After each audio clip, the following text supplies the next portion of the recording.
Boa noite, gente. Tô aqui testando para ver se tá funcionando, se tá tudo certinho. Hoje a gente vai fazer uma live num momento bem pertinente, né? Foi meio às pressas, fiz um convite bem rapidinho para minha colega Camila Pansica.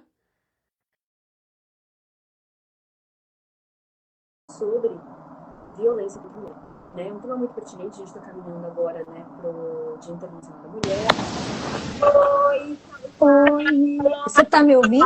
Eu tô te ouvindo, você Peraí. tá me ouvindo? Você tá com a voz um pouco. Não, eu acho que é o meu fone. Agora eu tô vendo. Vocês estão conseguindo me ouvir, gente? Quem tiver aqui já entrou na sala, vocês conseguem me ouvir? Dá um ok, escreve alguma coisa só para saber que eu estou sendo ouvida. Tá, você tá me ouvindo também, né, André? Perfeitamente. Tá bom. Hoje, falar sobre violência contra a mulher, eu fiz um convite assim às pressas para Camila. Para ver se você topa. Eu acho que é um tema muito importante, né? A gente como mulher e eu como uma prova viva, né, de vítima de violência de vários tipos. Eu acho que é muito importante a gente falar sobre esse tema, visto que a gente está num momento muito complicado, né? Não que antes não tinha, sempre existiu, a gente aqui não tinha tanto acesso a essa informação. Mas hoje a gente vê casos cada vez mais chocantes, assim, indo para a mídia, né? Então eu queria, Sim. Camila, psicóloga, psicanalista, muito obrigada por ter aceitado estar Ah, comigo hoje de novo, né? Agora em né? Eu que agradeço. Foi do nada, literalmente. Você sabe que hoje à tarde eu participei de um aconselhamento coletivo. E aí, quando você mandou mensagem, eu falei, gente, né? Deixa eu olhar minha agenda. E aí deu certo, né? Mas eu acho mesmo. Como? eu fico muito feliz de você ter aceitado assim de última hora. Eu também fico de estar aqui. Eu nunca fiz live, André. Então, assim, olha, eu te confesso que eu tô ainda assim, meu Deus do céu. Vai ficar gravado? Tá gravando, vai ficar gravado, depois a gente É, porque um monte de gente falou que não ia poder comparecer, né? Mas que gravado eles iriam ver depois. vai ficar gravado aqui, a gente vai postar aqui na nossa rede, mas eu te mando também o vídeo. Bem, eu queria começar a gente falando sobre, né, esses casos, né, de violência, como a gente consegue identificar, né, na verdade, os primeiros sinais ali da violência. Porque, assim, a gente fala sobre violência, a gente sempre pensa na agressão física, né? Mas não é bem assim que começa, né, o ciclo de violência. Não, geralmente, antes de uma pessoa começar com agressão física, ela já com certeza fez as psicológicas, né? E existem o que a gente chama que são violências invisíveis, né? Que não é visível nem socialmente e a pessoa tem dificuldade também de perceber aquela agressão, né? Por que que ela tem dificuldade? Vamos pensar num relacionamento, tá? Uma mulher, quando ela está num relacionamento, ela nunca vai imaginar que a pessoa com ela está dividindo a vida, dividindo a casa, dividindo os sentimentos, vai ser a pessoa que é o agressor dela. Então começa por aí. Né? A gente tem hoje, se eu não me engano, são 10 tipos de violências silenciosas, que são as invisíveis. Né? É difícil perceber, né? Tem mulheres que às vezes vivem essas violências e só percebem depois de anos. Anos. Eu tenho pessoas que eu atendo que viveu a violência de um relacionamento há 15 anos atrás. E aí em terapia ela fala, nossa, isso que eu vivi foi violência, né? Então, Engraçado, assim, você comenta, desculpa te interromper, eu queria aproveitar o gancho do que você está falando, porque o que eu vejo, eu estava lendo inclusive sobre isso em um livro, sobre uma dessensibilização da violência. Eu vou me colocar nessa case, a gente às vezes sofre violências muito fortes, muito gritantes, e aí quando você entra em um relacionamento onde aquela violência ela é mais sutil, ela é mais manipulatória, ela é daquele jeito que a gente não percebe, a gente não consegue identificar direito. Isso acontece mesmo, essa dessensibilização, você já viveu coisas tão absurdas, tão abusivas, que quando você passa por outras situações que são mais leves, você não considera aquilo um abuso. sim, porque assim, se você parar para pensar, muitas vezes a pessoa acha que o abuso e a violência é só extremo. né? E não é, não é. Por que que a pessoa não vai? Provavelmente esse termo de dessensibilização deve estar mais ligado a TCC, né? Que eles falam sobre isso, né? De sensibilizar. Mas, que é uma abordagem, né? Da psicologia. Mas tem a ver sim, André, porque querendo ou não, se você parar para pensar assim, a pessoa que ela entra no relacionamento abusivo também, muitas vezes, ela viveu uma relação familiar de violência. Então, o que aquela mulher aprende? Que amor é violência, né? Então, assim, é muito comum. Tem pessoas que falam assim, nossa, nunca que eu deixaria um homem triscar a mão na minha cara. Nossa, nunca que isso aconteceria. Mas não tem como saber, porque às vezes a pessoa viveu isso na infância e ela acha que aquilo é normal, né? Quantas famílias você não vê que às vezes tem o costume de gritar, né? É um tipo de violência, o grito, né? Mas o grito, ele não está na violência invisível, porque é falado, né? Tá para fora. Quando as pessoas fazem esse, né, esse grito, por exemplo, a família está acostumada com grito, quando entra num relacionamento vai achar que é normal.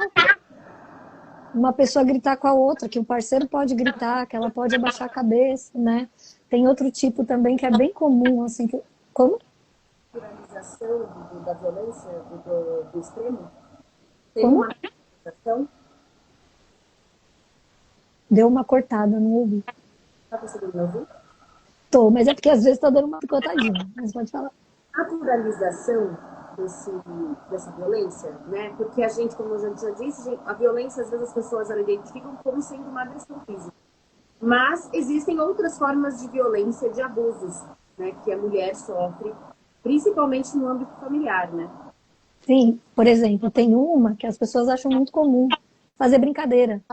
Você vê às vezes um casal, às vezes o homem faz uma brincadeira ali sobre o corpo da mulher, sobre algo que é constrangedor para ela, é uma violência. E às vezes só porque a pessoa fez um ha-ha-ha no final, ai, mas eu falei na brincadeira. Calma, você falou na brincadeira com qual intenção, né? Qual foi a intenção que você fez aquilo? E é Então, engraçado. E pior é que as mulheres às vezes também revertem isso para uma brincadeira, né? A gente identifica como sendo algo bobo, algo normal. Eu ia entrar agora numa questão que eu acredito que faz muito sentido nisso. Nós mulheres fomos condicionadas a meio que passar pano para determinadas situações dos homens, de uma forma geral. Você acredita nisso? Porque às vezes eu sinto que a gente meio que foi criada para ser escolhida, para aturar determinados desaforos que normalmente a gente não deveria, sabe? E eu sinto que eu vejo isso em muitas mulheres, para agradar, sempre agradar, passar pano, porque ele é homem, é assim mesmo, porque homem faz isso, e é só uma brincadeira, você tem que.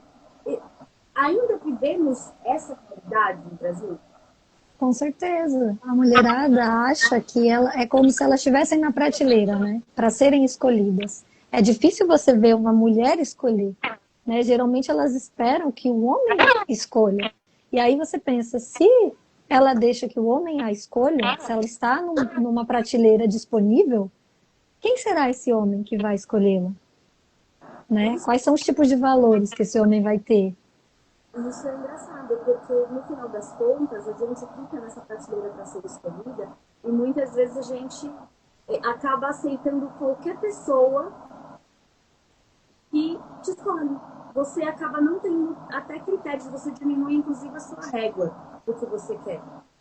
Né? Medo de ficar sozinha, né? É que nem o pessoal tá falando bastante hoje na internet, assim, quem casou, casou, né? Ai, mulherada, a situação tá difícil, mas assim, é tão complicada essa fala, né? Porque assim, se colocar na prateleira para ser escolhida, porque às vezes a mulher, a gente cresce com o ideal de que assim, a gente tem que casar, filhos, e é assim que é o ciclo da vida, né? Tanto a gente quanto os homens também. Os homens também, né, tem isso. Mas o homem, no meio de casar e ter filhos, tem o poder. O homem tem que ter poder e dinheiro. Eita, travou.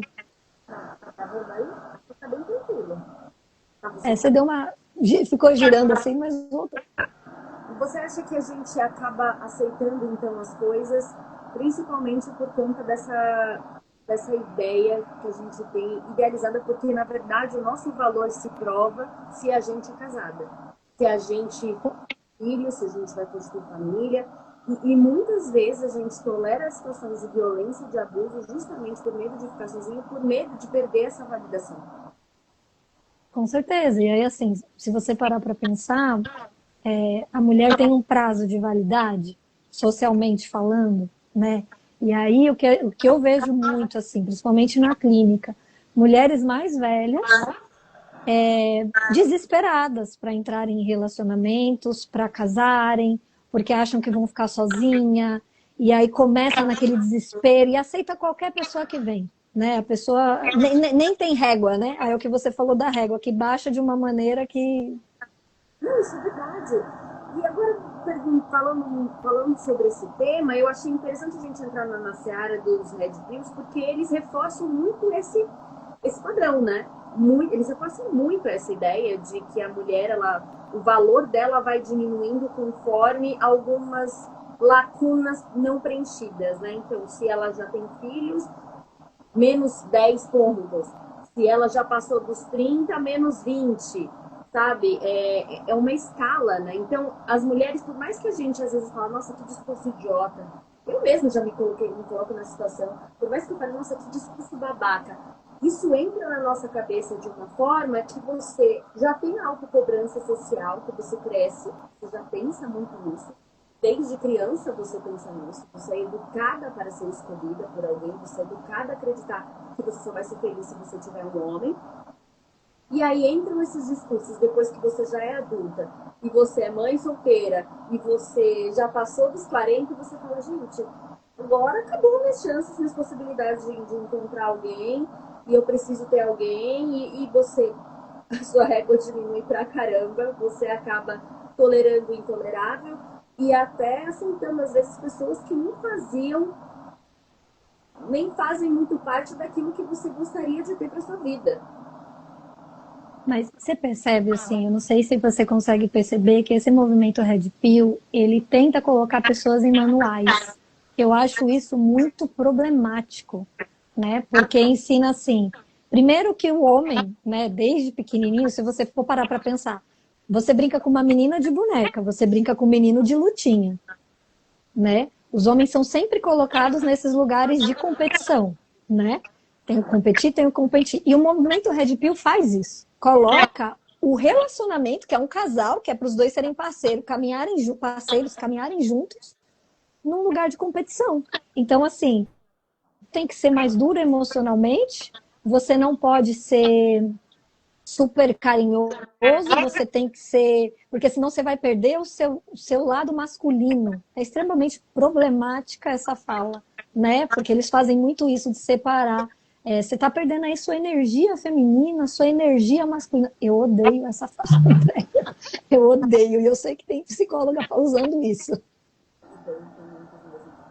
Eu ia te perguntar se essa bandeira do Red Pills, né, de falar sobre energia feminina e energia masculina, acabam reforçando um ciclo de violência? Perguntando assim, raiz da questão, porque assim, claro, uma pessoa que tem discernimento de que violência é errado, beleza. Mas esse tipo de informação, ele vai para muita gente, para muitas pessoas. Então, na sua percepção como psicóloga e psicanalista, reforçar esse tipo de crença pode contribuir para o ciclo de violência contra a mulher? Está diretamente ligado, né? Porque se o Red Pill coloca o homem e a mulher para competir, alguém vai ser o ganhador. Quem vai ser o ganhador? O homem, no caso. Quem sai perdendo? A mulher, né? E aí, assim, se a gente for um pouquinho mais para trás em relação assim, porque o movimento Red Pill é tão interessante para os adolescentes, né? Tem muitos adolescentes. Primeiro porque o algoritmo do Instagram acaba entregando muitas coisas que são ligadas, são polêmicas, né? Então, assim, o polêmico ele entrega. Então, o movimento Red Pill já é polêmico, né? Já tem um alcance maior. Se a gente pensar nos adolescentes, a adolescência ela está na fase da transformação, da crise de identidade que eles têm, né? Quando eles estão em formação da identidade deles. Eles estão ali confusos. O movimento Red Pill vem exatamente para isso, porque ele dá respostas simples para questões que são muito complexas, né? A gente pode ficar aqui falando sobre machismo, sobre feminismo e passar dias falando. No Red Pill, não. É assim, existe uma pergunta, existe a única resposta, que é o manual, né? Aquele manual que, assim, e fica fácil para o adolescente se identificar. Porque se a gente olhar os adolescentes de hoje em dia, não é como na nossa época, né? Sim, eu tô com 35 anos, mas, por exemplo, mais jovem, eu tomava sol, descia para tomar sol com meus colegas, para tomar sol no cabelo, né? Hoje em dia, como que os jovens estão brincando? Através do celular, né? Do Roblox, que são o quê? Competições também. Então, esse adolescente que já está num ambiente competidor ali de videogame, que é tudo muito lógico, o Red Pill vem e passa para eles, ó, A mais A é A e B mais B é BB. Pronto. Meio que responsabiliza, de certa forma, ele te dá uma resposta prática, objetiva, para aquele problema que, no caso do garoto, tenha, já não consigo me relacionar, eu não me sinto atraente, enfim, vamos colocar no mesmo nessa seara, porque a gente vê muito isso, né? É a fase da puberdade, a fase em que eles estão se descobrindo e querendo conhecer meninas, enfim. E aí, eles de certa forma, eles responsabilizam até a menina. Desde sempre aprendendo a responsabilizar a menina pelas questões deles, é isso? Sim. Não, repete. Repete. Então, de certa forma, responsabilizando, colocando uma resposta, culpabilizando a mulher pelas frustrações deles. É isso que acontece na grande maioria das vezes. E para o jovem que está entrando agora nessa fase, né, de puberdade, conhecendo garotas e não tendo a oportunidade, enfim, hoje em dia parece que está meio bagunçado isso. É uma forma mais prática de culpabilizar e até reforçar esses padrões? Sim, porque se você parar para pensar, quando você dá respostas simples para coisas que são extremamente complexas, o que esse adolescente vai fazer? A culpa é da mulher. E aí, se você parar para pensar assim, quando são crianças, você vê pais, hoje em dia está mudando, né? Mas, por exemplo, você vê homens falando pro bebê, nossa, esse daí vai pegar várias. Nossa, quando crescer vai pegar várias. Você não vê as pessoas falando isso para uma bebê menina. Nossa, essa daí vai pegar várias. Né? A gente, não é, a gente que cresceu até nessa estrutura machista, a gente até estranha, né? Fala, eita, né? Já pensou falando isso de uma bebezinha? Como que é isso, né? É verdade. Agora, a gente voltando para a parte de violência, eu queria que você falasse de forma prática para as pessoas como que a gente identifica os primeiros sinais de violência e quais são os tipos, porque como a gente falou, a gente acredita que a violência ela se depara só com a física, mas não é. Né? Tem muitos outros tipos de violência aí que precisam ser analisados e cuidados que muitas vezes a gente não percebe que a gente está dentro desse ciclo. Se você percebe que você está sentindo mal nessa relação, se você percebe que os seus limites estão sendo ultrapassados, que você está aceitando situações a qual você não aceitaria. Eu gosto muito de pensar, assim, quando a gente pensa em violência, a gente se separar do que está vivendo. E assim, eu costumo falar para a mulher olhar como se ela estivesse vendo uma amiga vivendo aquilo que ela está vivendo. E aí se perguntar, o que eu falaria para minha amiga através disso que ela está vivendo, né? Então, assim, se afastou dos amigos, se afastou da família. Se você vai para um ambiente a qual você não consegue ser você 100%, né? Você não consegue interagir com seus amigos ou com a sua família 100%, já começa a acender o sinal de alerta, sabe? Porque tem coisa aí. Se você sente que todos os seus limites estão sendo ultrapassados também, por exemplo, você está com seus amigos, a pessoa faz, e se você se sente responsável pelo outro, isso também, muitas vezes pode ser um movimento ali de violência, sabe? Você tá ali, aí você fala, eu tô com medo de sair, porque eu tô com medo dele falar alguma coisa na frente dos meus amigos, que meus amigos vão achar estranho, porque ele não é essa pessoa, sabe? Quando você começa a justificar muito o comportamento do outro, também é um sinal de alerta. Eu acho engraçado porque eu vivi basicamente tudo isso. E é muito louco, porque quando a gente está dentro da relação, e eu acho importante, a maioria das pessoas, elas percebem que elas estão dentro de uma relação de abuso, elas só não têm vontade, elas só não têm coragem de sair, porque eu já ouvi muito isso. Tipo assim, a pessoa no fundo, ela sabe que ela está numa relação de abuso. Ela só não consegue sair. Isso se encaixa? Ou existem situações em que a gente não percebe que a gente está dentro de uma relação de abuso? As duas situações, né? Tem aquelas que estão e não percebem, a maioria não percebe, tá, André? A maioria não costuma perceber. E aquelas que percebem, por vezes, não conseguem sair por infinidades, né, de questões. Às vezes financeiro, às vezes é uma questão da autoestima, às vezes dependência emocional que aquela pessoa criou naquela relação. Tem toda uma ideia de vida, né? Uma pessoa, por exemplo, quando namora, ela tem expectativas, né?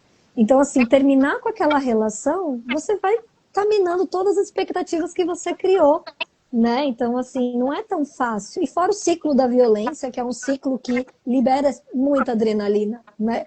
Então, assim, você... Como que funciona esse ciclo da violência? Porque a maioria das pessoas não conhece. Porque, assim, a relação abusiva, ela não é ruim o tempo todo. É importante a gente falar sobre isso, né? Porque a gente acha que a relação abusiva, ela é péssima e que a pessoa não sai porque ela não quer, enfim, ela gosta de sofrer. E não é bem assim, né, Camila? Sabe o que? Assim, eu vejo muitos casos de relação abusiva, assim, existe um padrão, né? Não todas são assim, mas tem um padrão ali. Relações muito intensas, que as pessoas começam a se relacionar 2, 3 meses, casam, vão morar junto. Não que é errado isso, não estou dizendo isso, tá? Pelo amor de Deus, até porque, né? Mas que tudo acontece muito rápido, tudo é muito intenso. Essas relações a gente precisa ter cuidado, né? Porque do mesmo jeito que começa rápido, a pessoa às vezes a paixão ela traz, né? Na psicanálise a gente fala que a paixão é quase que um estado psicótico, né? A gente entra ali no estado psicótico de desejo, do querer o outro. Então, assim, vamos pensar que você está no estado psicótico aí, né? Desejando o outro. É bom, é uma sensação maravilhosa estar apaixonado, gostar. O sexo é uma coisa enlouquecedora, né? Mas aí o ciclo vem assim. Você fica triste, você vai aos extremos, né? Quando a gente fala de violência, são extremos. O extremo da alegria de você ter tudo, de você vivenciar tudo, de ser tudo muito incrível, e o extremo, assim, da pobreza emocional do que o outro te dá, sabe? De você não ter nada, de você estar de cara ali com vazio. Então, assim, por isso que muitas mulheres não conseguem sair de relações abusivas, porque não existe um equilíbrio. Está sempre oscilando do extremo prazer ao nada, entendeu? Então, assim, como que chega no meio do caminho? E é importante a gente falar sobre isso, porque essa oscilação, ela libera também hormônios, né? De prazer e aquela sensação de eu quero de novo, eu quero mais daqui. É uma, como que a gente fala? Uma montanha-russa emocional, vamos falar assim, né? Adrenalina, assim, por exemplo, quando você se apaixona por alguém, né? Você já teve aquelas borboletas no estômago que as pessoas sentem quando vai encontrar alguém, que fala, meu Deus, nossa, eu quero ficar com essa pessoa, o tempo pode parar e eu quero só estar aqui com ela grudada, agarrada. E aí e aí a pessoa, ela te dá todo aquele amor, aquela paixão, e de repente tem aquele rompimento, e aí você fica na busca para ter aquela sensação boa de novo. Eu sinto que é basicamente isso. Eu estudando, conversando com alguns terapeutas, é mais ou menos essa dinâmica, né? Sim, na filosofia, né? Eles falam, tem um filósofo, não lembro o nome agora, que ele defendeu que o ser humano ele é movido pela dor e pelo prazer. Então, se você pensar no relacionamento abusivo como dor e prazer, são os extremos, né? É através disso que é possível você ter controle. Vamos pensar numa situação aqui, vou tirar um pouco do contexto, mas, por exemplo, religiões, né? Quando as pessoas mais vão para a igreja, mais se convertem, quando elas estão em extrema dor. porque elas têm um colo, elas entram em contato com um certo tipo de prazer social das pessoas que frequentam aquela igreja, entendeu? Então, assim, por isso que as pessoas às vezes vivem situações difíceis também, aí vão para a igreja. Assim, eu só estou trazendo para a gente fazer um comparativo de como funciona. Faz total sentido o que você disse. E eu queria aproveitar e perguntar agora para você sobre as formas mais sutis de violência que muitas vezes são esquecidas, né? Por exemplo, a manipulação e o gaslighting. Eu queria que você falasse um pouquinho pra gente sobre esse tipo de violência específico, porque são esses tipos de violência que não são físicos, mas que mexem muito com a autoestima da pessoa, mexem com a percepção dela e sanidade, enfim. Então eu queria que você falasse um pouquinho sobre o que é o gaslighting, como que ele é feito dentro dessa dinâmica de relação e o que ele, como a pessoa identifica que ela está passando por isso. Geralmente é assim, quando você perceber que o outro está falando por você, já é um momento de você se separar. Eu costumo falar isso, assim, a gente percebe que a gente está vivendo uma manipulação, uma violência, quando o outro passa a falar por nós. É exatamente isso. A pessoa fala assim, isso é seu, te colocando num lugar de confusão. Então eu costumo falar para as mulheres, se separa, fala, olha, eu vou te dizer o que eu sinto e você fala o que você sente. Não precisa você me dizer o que você sente em relação ao que a gente está vivendo aqui. Exatamente, porque, gente, o que eu percebo isso? Eu acho que todo mundo já passou por uma situação assim alguma vez na vida. Mas é uma sensação absurda, do tipo assim, gente, mas eu sei o que eu tô vendo, mas será que eu tô vendo isso? Será que isso é coisa da minha cabeça? Será que o que eu tô sentindo tá certo? Será que eu sou paranoica? Será que eu sou neurótica? Será que eu sou ciumenta? Será que eu tô ficando louca? Essa frase, Andréia, será que é coisa da minha cabeça? Ela diz tanta coisa. Será que é coisa? Se uma mulher, assim, mulheres, vocês que estão aqui, né, vai ficar gravado, todas as vezes que vocês se questionarem, será que é coisa da minha cabeça? Talvez até seja, mas se tem essa pergunta, tem um incômodo. Que incômodo é esse? Por que você está incomodada? Então, só para complementar. Certíssima, porque é feito de uma forma que geralmente faz a gente se questionar e a gente se duvidar mesmo, sabe? Porque geralmente é um questionamento e a pessoa rebate com algo que não tem absolutamente nada a ver ou desvia do assunto e aí você fica assim, pera, mas o que aconteceu aqui, sabe? Ou te culpa, né? Ou inverte a situação para você sair como culpada da situação. Então, isso também é considerado uma violência psicológica? Total. Quando você está numa relação e a pessoa fala assim, eu só tive essa reação por sua causa. É uma manipulação total, porque assim, mesmo que a pessoa tenha tido a reação, às vezes, pela culpa da pessoa, você tem que ser responsável. Você está se eximindo da responsabilidade do seu ato e está colocando no outro. Você Né? acredita que as mulheres elas têm uma tendência a se culpabilizar? Eu não sei se é porque a gente foi criado dessa forma, eu não sei explicar, mas o que eu sinto é que nas relações a gente vê que o ciclo de violência ele é muito mais forte para as mulheres. Sempre são as mesmas justificativas. Ah, porque ele foi assim porque eu fiz isso, ou ah, eu não vou sair da relação porque ele precisa de mim. Sempre a mulher se coloca no centro ali de responsável de alguma forma por aquilo que está acontecendo. Isso é uma questão estrutural, é neurológica, sei lá, psicanalítica, psicológica, que faz com que a gente se responsabilize? Porque fomos ensinadas desde novas a cuidar, né? A gente tem que cuidar. Então, muitas mulheres costumam falar assim, eu tenho que cuidar dessa relação, como se ela estivesse numa relação sozinha. Então, assim, é extremamente problemático isso, né? Se você parar para pensar também em hobbies. Os homens têm muito mais hobbies que as mulheres. Os homens têm a quarta-feira do futebol, agora que as mulheres estão começando a ter um movimento de fazer coisas para ela, para o corpo dela, junto com as amigas, porque até poucos anos atrás isso não era comum, né? Era comum que a mulher se sobrecarregasse o tempo todo das demandas da casa, da demanda da família, da demanda de tudo, e o homem só era responsável por conseguir o quê? Poder e dinheiro, né? O homem saía para ganhar poder e dinheiro.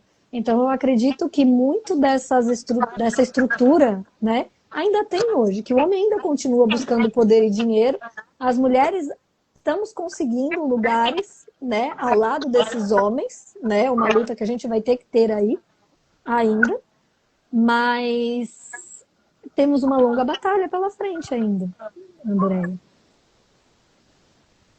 Eu fico pensando às vezes que mesmo que a gente vá atrás de outras coisas, de ter outras atividades, de ter outros hobbies, existe um fundo ali ainda buscando essa validação masculina. Buscando de alguma forma, sabe? O que eu vejo? Muitas mulheres que eu vou treinar, vou para academia para ficar gostosa, de alguma forma, Seduzir os homens. para ir para a prateleira, sabe? Eu vou trabalhar e eu vou fazer alguma coisa, eu vou sair, eu vou para balada para ser escolhida, sabe? O que eu sinto é que ainda fazemos as coisas em função de encontrar alguém, de ser escolhida. Você consegue perceber essa dinâmica, principalmente dentro do centro terapêutico? Sim, até quando as mulheres fazem isso, se você parar para pensar, tem muitos modelos de família que às vezes tinha irmão e irmã, né? Só quem fazia as coisas de casa era quem? A irmã, mesmo ela sendo mais velha, mais nova, né? Era a mulher que era responsável ali por manter a ordem da casa, ou para ajudar a organizar. Então, assim, isso vem de uma estrutura que antiga, né? Antiga. A gente está mudando, né? Tá acontecendo muitas mudanças. Eu percebo que as mulheres estão cada vez ficando mais conscientes sobre os seus papéis, sobre os lugares a qual elas pertencem. E cada vez que você tiver certeza do lugar que você pertence, você não vai estar na prateleira de qualquer um. Você não vai aceitar qualquer coisa em nome da idade ou em nome do, sei lá, de inúmeras coisas. E até porque do corpo. Você não vê as pessoas falando do corpo dos homens, né? Mas do corpo das mulheres você vê as pessoas falarem o tempo todo. E o pior de tudo é que as próprias mulheres falam do corpo das outras mulheres. Assim, eu falo porque assim, a gente convive muito mais com mulheres do que com homens. E, então, assim, os homens falarem sobre o corpo feminino, sabe, deixa eles lá. Mas eu vejo isso dentro do círculo das mulheres, as próprias mulheres falando mal do corpo da outra mulher, né? Porque ela é muito magra, porque ela é muito gorda, porque ela é alta, porque ela é baixa, porque ela não... até pelas roupas, pela vestimenta, por tudo. Então, assim, as próprias mulheres julgando outras mulheres justamente porque existe essa rivalidade feminina que, na verdade, está sempre em busca daquela validação externa masculina, né? Masculina, exatamente.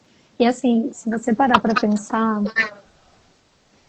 por exemplo, nas festas de 15 anos, você não vê festa de 15 anos para homem. Você vê para mulher. E aí a mulher se veste toda para as meninas como princesa, e aí ela tem o príncipe que vai dançar com ela na festa de 15 anos, né? E o pai, ela vai dançar a valsa com o pai ali, tem toda uma cerimônia, mas você não vê isso para os homens. Você já viu festas de 15 anos de homem? Na verdade, os aniversários de 15 anos, eles são praticamente uma coisa para expor a nova mulher na sociedade, que está pronta para casar. Isso é uma coisa bem antiga, né? Antiga. Hoje em dia, mas a ideia era essa, né? Realmente uma prateleira. Ela está agora aqui na prateleira para quem escolher, né? Para quem... E isso acabou reforçando, né? Essa ideia de que a gente precisa ser escolhida. E de que quando a gente é escolhida, a gente tem que valorizar isso, né? O nosso valor, ele é medido do ponto de vista dos homens, e a gente tem que tolerar o intolerável para se manter sendo a escolhida, porque senão você é descartável, você vai ser só usada ou multiplicada. Não que a mulher que foi escolhida na prateleira não seja, porque ela também é, né? Não, e até assim, se você parar para pensar, nós somos colocadas desde criança em lugares menores, talvez. no sentido de... eu perdi minha linha de raciocínio, mas eu vou lembrar. Tem problema. Tem um livro aqui muito interessante chamado A Brasileira do Amor. E ela fala exatamente sobre uma coisa que você estava comentando, que em nossa cultura, os homens aprendem a amar muitas coisas. E as mulheres aprendem a amar os homens. Eu achei essa frase tão pertinente, porque eu acredito que é justamente por essa ideia de que a gente aprendeu a amar os homens, a gente aprendeu a tolerar o intolerável. A gente aprendeu a suportar as situações de abuso e de violência. Justamente porque a gente cresceu a aprender que o homem ele precisa ser amado, ser compreendido, ser aceito. Mas nós, ninguém faz isso por nós, na verdade. Né? Sim, quando você vê o homem, a mulher quando menstrua, né? Quando a mulher menstrua, a primeira coisa que eles fazem é toma cuidado. Você pode engravidar agora, né? Até a nossa sexualidade é vista como algo que pode trazer uma consequência não muito boa, né? Ó, cuidado. E é aquela já responsabilidade, porque se acontecer algo, a culpa vai ser sua. Já aquela responsabilização da mulher pelo caso de uma gravidez indesejada. E o garoto sempre se isentando dessa responsabilidade. Ele não passa por essa virada de ciclo, né? Como a gente pode dizer, né? A menarca feminina, ela tem uma pressão nessa virada de ciclo, que é a primeira coisa que eles falam. Agora você é uma mulher e você vai engravidar, e você corre o risco de engravidar. Bom, mas o menino, ele não tem essa virada de ciclo, ele continua sendo um moleque, ele continua sendo a crianção, o garoto, que se engravidou uma menina, ele fez uma bobagem, uma molecagem, sabe? Acontece, entendeu? Mas pra mulher não, pra mulher é uma super responsabilização. Eu acho que deu uma travadinha. Ela... Deu? Eu tô te vendo. Tá me vendo? Eu não sei se é... O seu tá rodando. Agora sim. Tá rodando? Voltou. A sexualidade do homem, Andréia, geralmente vem como? Vem quando o pai pega esse menino de 16 anos e às vezes leva para o puteiro, fala que chegou na hora dele perder a virgindade. Então, os homens recebem apoio, se você parar para... os homens recebem apoio e as mulheres recebem punição, do tipo, você menstruou, cuidado, porque agora você pode ser mãe, e é isso, entra nesse lugar da mulher ser responsabilizada por tudo. Inclusive pela própria violência que acomete, né? Porque muitas vezes ela ela apanha, ela sofre a violência e ela ainda fala, ele fez isso, por isso, isso, isso. Ela mesma já assume a responsabilidade da violência que ela sofreu. Você acha que isso também está melhorando ou as coisas ainda estão indo ladeira abaixo? Principalmente por conta desse excesso de discursos red pill, da misoginia digital que está acontecendo. Não ouvi o final, principalmente por causa do quê? Pelos movimentos red pill que estão agora, pela misoginia crescente.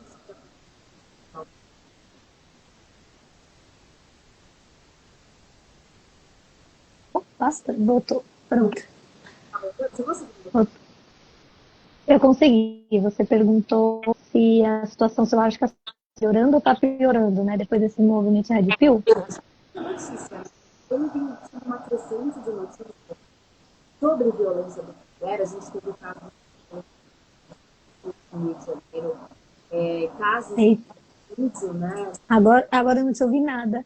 Não, agora eu tô... Eu vou de vez. Gente, vamos lá. A gente tem visto... Tá me ouvindo agora? Tá me ouvindo? Agora eu tô. A gente tem muitas notícias, né? A gente teve o caso do estupro coletivo no Rio de Janeiro, absurdo. E aí você entra nos comentários, né? Muitas pessoas culpando a vítima sobre o que aconteceu com ela. A gente tem casos de feminicídio acontecendo em vários lugares do Brasil, né? E, inclusive, assim, de autoridades, policiais também, enfim. Você acha que isso tem melhorado? Ou esse discurso Red Pill, toda essa nova cultura que tá surgindo, tem piorado? Eita, deu uma travada, mas voltou.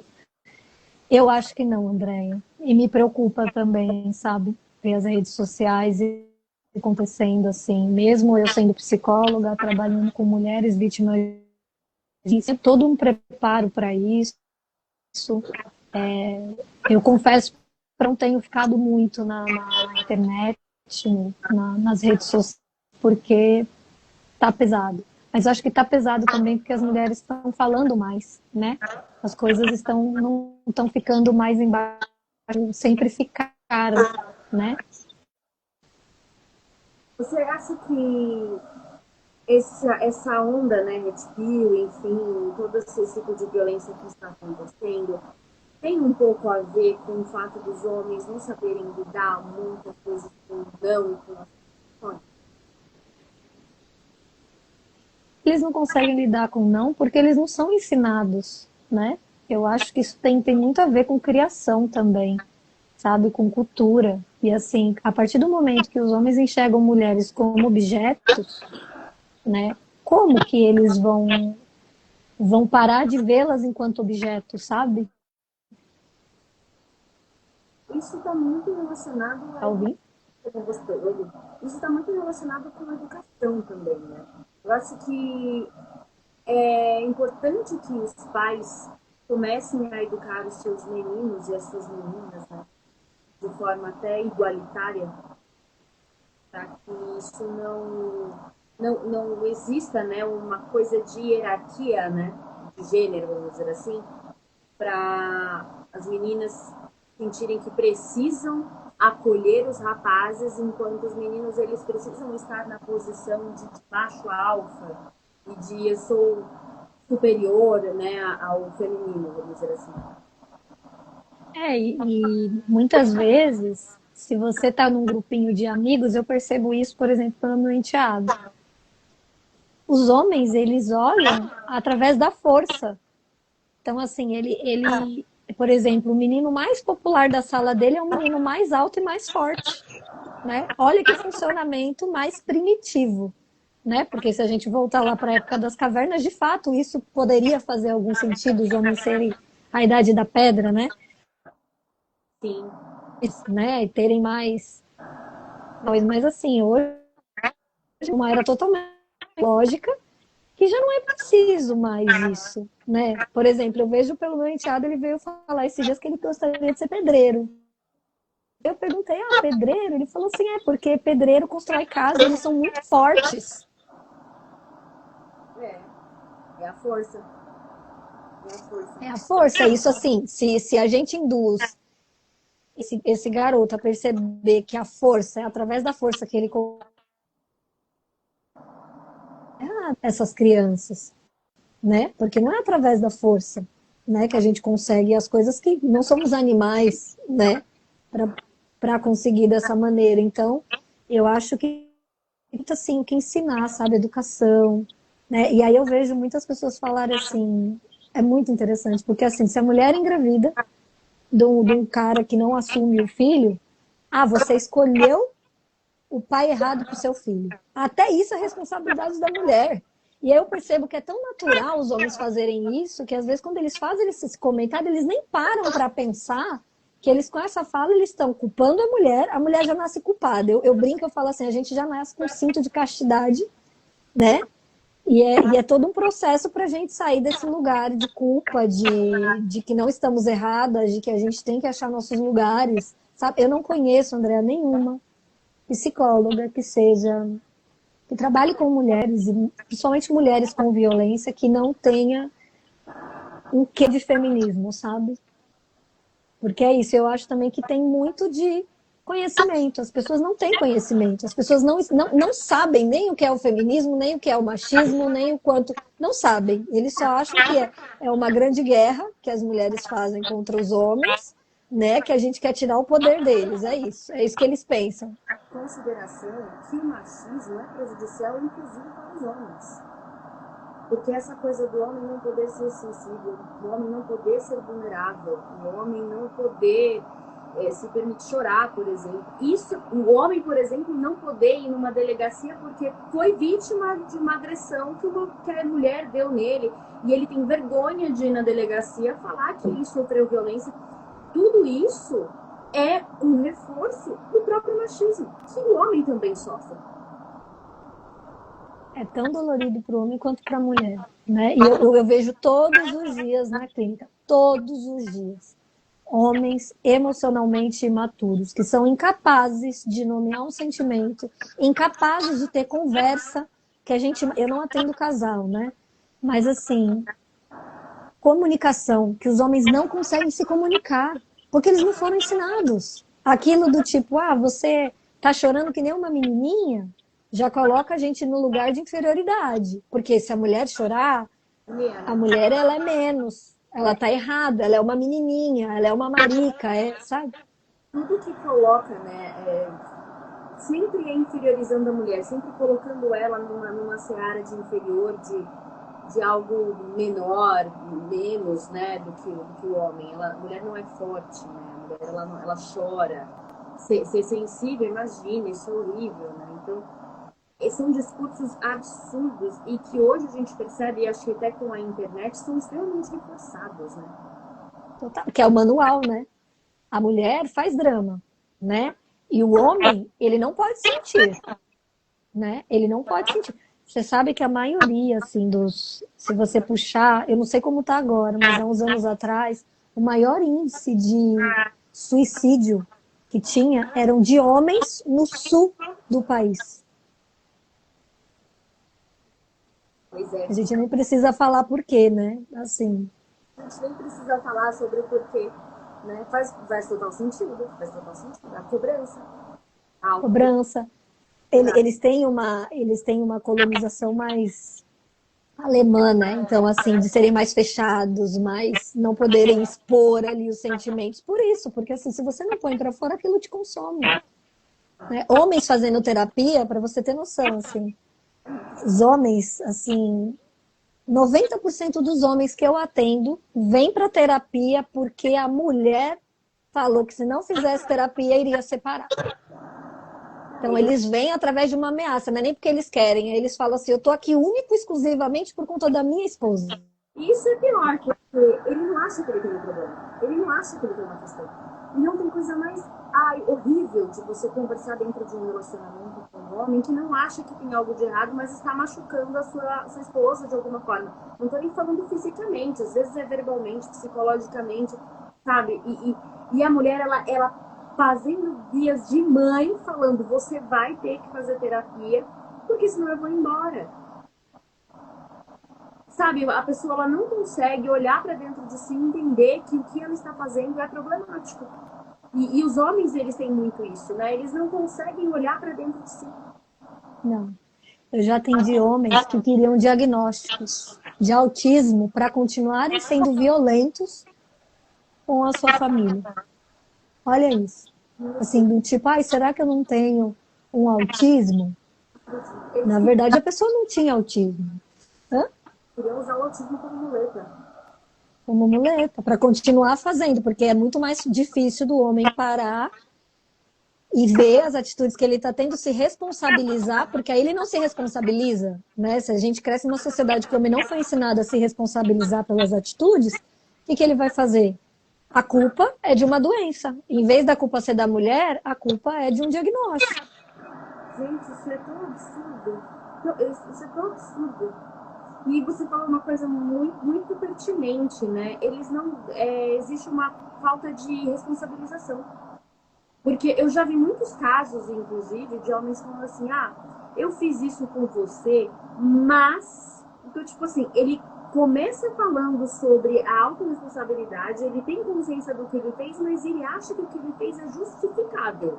Eu fiz isso com você, mas porque você... Ele justifica, revertendo a situação para culpabilizar a vítima.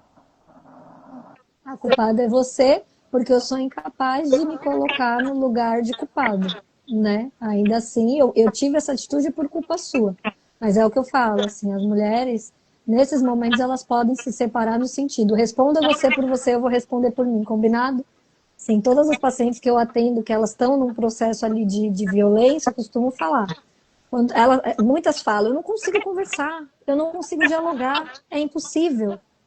Aí eu falo, quando você for dialogar, você fala, eu vou falar por mim, você fala por você. Se em algum momento você perceber ele tentando reverter a situação, você fala, olha, você está falando por mim de novo. Você fala por você e eu falo por mim. Você entendeu? Aí fica mais fácil de ter uma comunicação.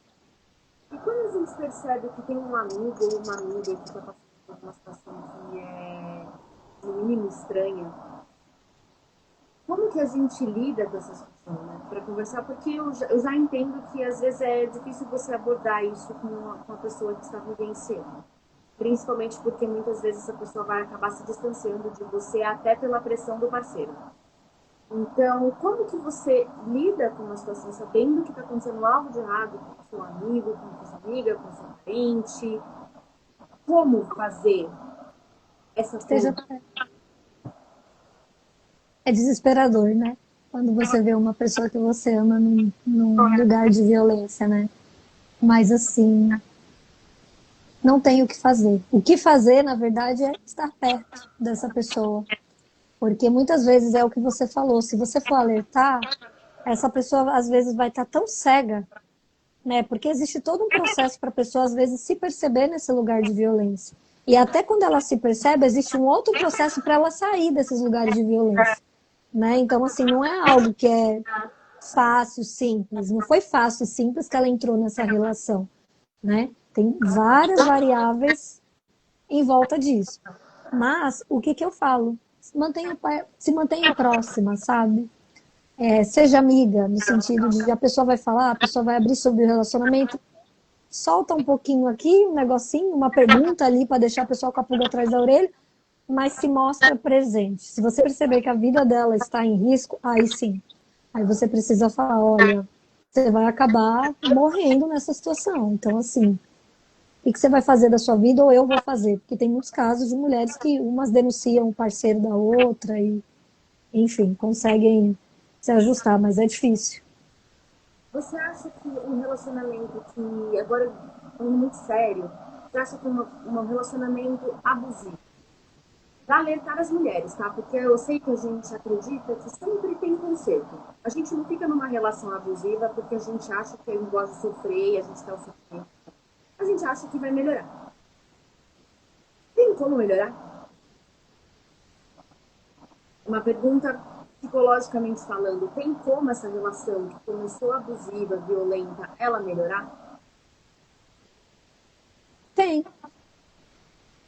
Então, se tem como uma relação abusiva e violenta melhorar.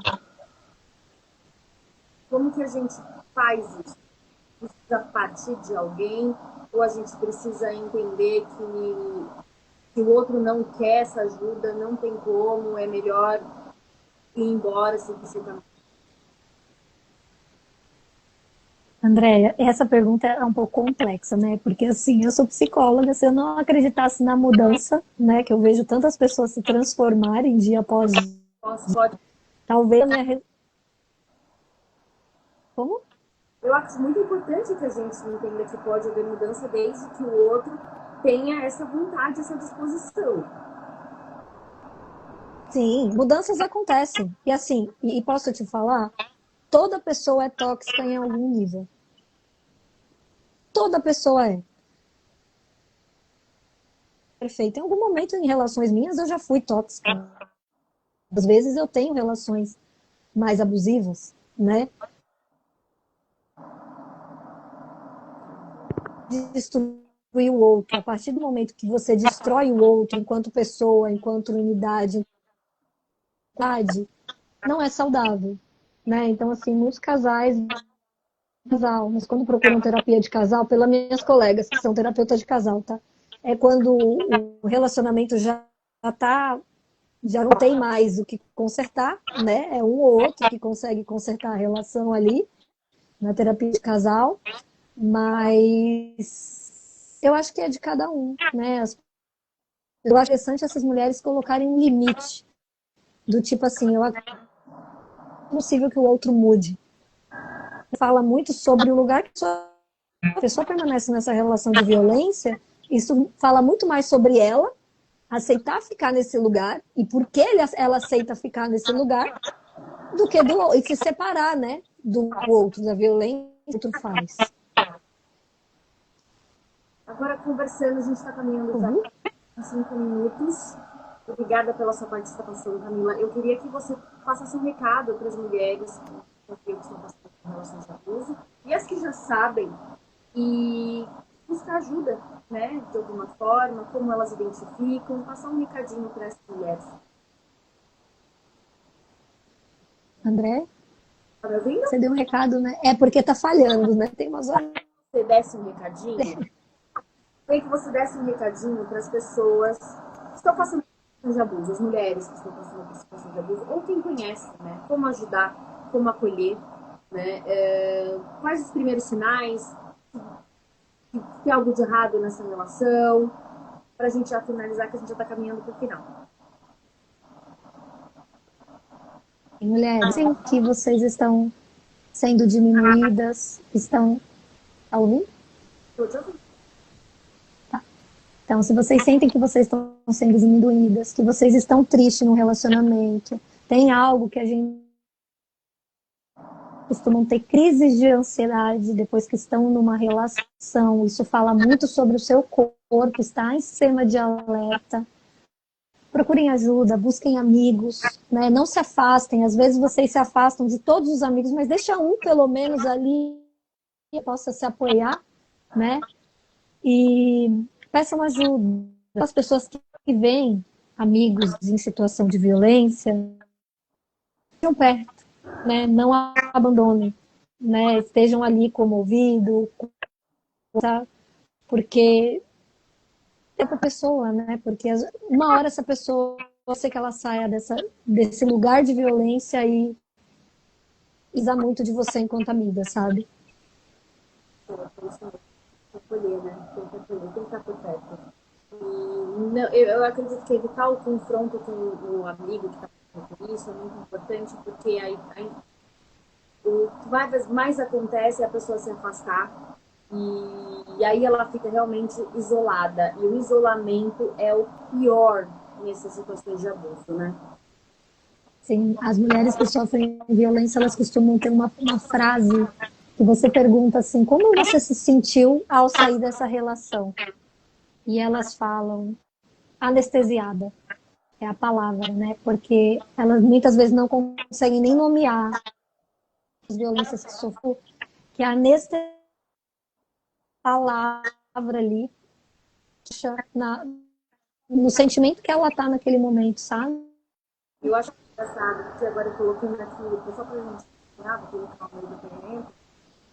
Eu lembro que quando eu saí da relação, relação abusiva mesmo, né, que foi bem forte, há uns anos atrás, eu lembro que eu fiquei aliviada, meio perdida, não sabia muito bem o que fazer, perdi meu norte, sabe? Assim, o que eu faço agora? Mas assim, eu pensava num mundo de possibilidades.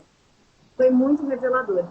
E ao mesmo tempo, quando as pessoas me perguntavam, né, como que eu aguentei tanto tempo, foram 13 anos, era uma sensação do tipo, gente, eu não me lembro. Eu vivia dentro de uma bolha e eu tenho lapsos assim de memória. Eu tenho memórias muito pontuais de determinadas situações, né? Enfim, mas um todo é como se tivesse fechado, assim, sabe? Foi um alívio, mas eu vivia tão presa numa redoma, numa bolha, e é muito louco hoje analisar isso. Eu não lembro de boa parte das coisas que eu vivi em 13 anos de abuso. E eu acredito que até por conta dessa anestesia, a gente acaba ficando meio anestesiado até durante o relacionamento. Você já não sente, você meio que já está no automático, em estado de alerta o tempo todo, mas meio que já no automático levando a vida, né? Sim, é muito comum eles relatarem isso, né, André? Porque a violência, ela atravessa, né? Ela atravessa o ser humano numa camada muito profunda, né? Então, assim, se sentir perdido é totalmente normal, porque você deixou de ser era. Parte daquela experiência que você viveu. Camila, muito obrigada pela sua participação na nossa primeira live, especial Dia da Mulher. A gente vai ter mais uma sequência de lives aí durante a próxima semana. Muito obrigada por ter aceitado de última hora, que foi assim, cabeça. Eu falei assim, vou fazer agora e eu quero, porque eu quero, eu vou fazer. Muito obrigada por ter aceitado. Eu sempre conversar com você, é maravilhoso. Eu falo que é uma sessão de terapia com as pessoas assistindo. Beijo. Dia das Mulheres para você e para todo mundo que está vendo a gente aqui também. Pra nós. Beijo, Camila. Tchau, tchau. Tchau. Gravado, viu? Como? Vai ficar gravado. Ah, tá bom, tá bom. Vou divulgar lá. Obrigada. Ah, Tchau, beijo. beijo.